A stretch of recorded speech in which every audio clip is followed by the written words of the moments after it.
আল্লাহ রাব্বুল আলামিন ১,৫০০ বছর আগে হেরা গুহায় নবীর ৪০ বছর বয়সে জিবরাইল আলাইহিস সালামকে পাঠিয়ে আল্লাহ রাব্বুল আলামিন নবীর কাছে ঘোষণা দিয়ে দিলেন, বললেন, ও মুহাম্মদ, সবাই পড়েন সাল্লাল্লাহু। তিনি তখন ছিলেন মুহাম্মদ ইবনে আব্দুল্লাহ।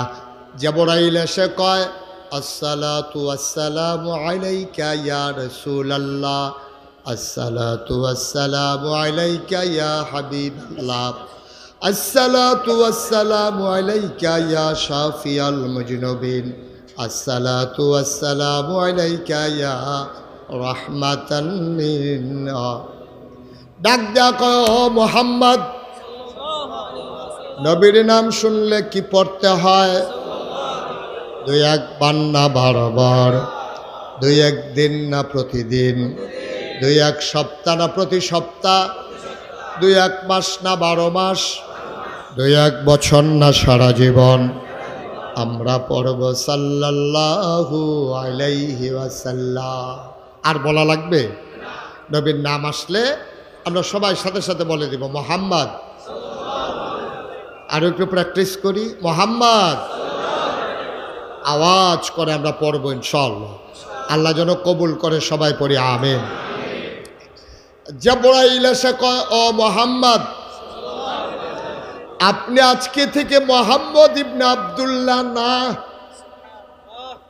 এতদিন আপনার পরিচয় ছিল আব্দুল্লাহর বেটা মুহাম্মদ, আপনি আব্দুল্লাহর ছেলে মুহাম্মদ, কিন্তু আজকে থেকে আপনার পরিচয় আপনি মুহাম্মাদুর রাসূলুল্লাহ।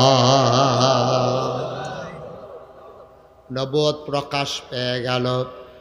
আমার নবীর স্ত্রী, আমাদের বড় আম্মা আম্মাজান খাদিজা রাদিয়াল্লাহু তাআলা আনহা, তিনি ইসলাম গ্রহণ করলেন। নবীর আদরের কর্মচারী জায়েদ ইসলাম গ্রহণ করলেন। নবীর আদরের চাচাতো ভাই আলী ইসলাম গ্রহণ করলেন। রাস্তার ভিতরে আবু বকর সিদ্দিক নবীকে পাইয়া কয়, ভাই, অনেক দিন হয় আপনাকে দেখি না। তখন আবু বকর জানতেন না তিনি যে নবী। তখন আবু বকরের কাছে প্রকাশ হয় নাই। আবু বকর ডাক দেয়া কয়, আপনি তো আমার বন্ধু মানুষ, আপনারে আমি এত পছন্দ করি, অনেক দিন হয় দেখা হয় না। আল্লাহর নবী লোকচক্ষুর আড়ালে নিয়ে গেলেন, রাস্তার কিনারে নিয়ে গেলেন।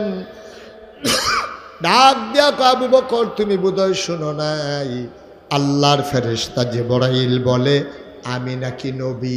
সুবহানাল্লাহ বলবেন না? আবু বকর সিদ্দিক ডাক দিয়া কয়, আমি আজকের এই দিনটার অপেক্ষায় ছিলাম।